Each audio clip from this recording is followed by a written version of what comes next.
In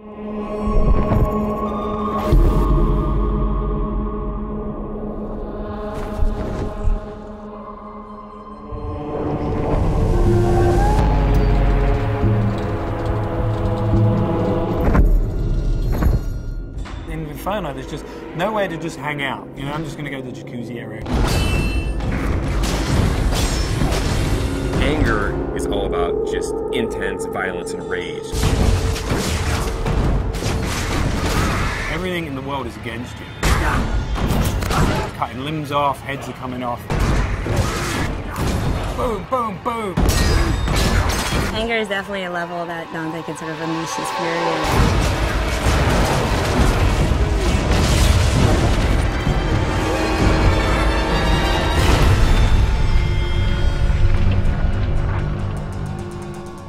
Second-to-second gameplay experiences is really where Dante's Inferno pays off. We have a combination of a multiple set of weapons. We've got Death Scythe, which is your big, powerful melee weapon. We've got the Holy Cross that shoots holy magic, and it's a range attack, it's a stun attack. You can do a lot of things with that.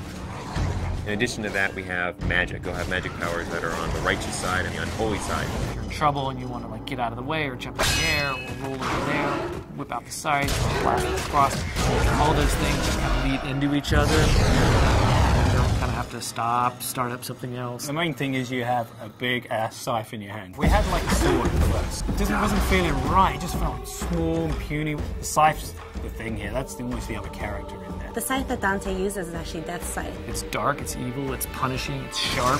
There's actually a lot of different modes you could go in. It could kind of have this sort of straight spear-like mode. It also has what we call sort of the collapse mode, where it's more like a scythe that's just on his wrist. At the beginning, we're all trying to find different things. We actually bought a scythe, you know, farmers, monthly or whatever. So we bought this scythe. As soon as we got the scythe, it's got the little handles like, no, this ain't gonna work. Sometimes you'll come into work and like you'll go to the kitchen to get coffee and there's just like some guy over there like with a broomstick and looking at himself in the mirror like doing this or going. So not only punishing everyone with that scythe, the other part of the combat is you've got the cross as well.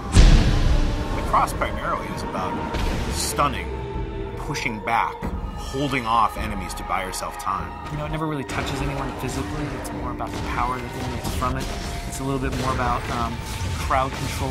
I kind of liken it to sort of like the Force in Star Wars. It's really used as a great way to either set up a combo or a way to hold them in place while you then beat the shit out of them with the scythe. We really leave it open to the player whether they want to go sort of all in on the holy powers, whether they want to go all in on the scythe powers, or do a mix of both. There's kind of a reason that Dante's got these two weapons, kind of yin and yang, you know, they're dualistic. And that plays out in not just the combat, but in the story as well. That's the whole personality of Dante's Inferno. The most important thing to us was making sure that the combat felt awesome. One of the big things that we wanted to do in Dante's Inferno was really have the game run at 60 frames per second. 60 feels free, it feels fluid. 30 feels like you're drunk.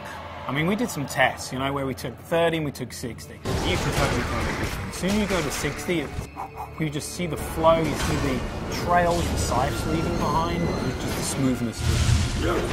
It's a visual and a tactile thing. It's how it feels, but 60 frames a second is pretty good. Especially with all the great new effects we got going on in the game now. Sassy. By the time you get to anger, you're kicking some ass, but don't get too comfortable, because pretty soon the shit's really gonna go down.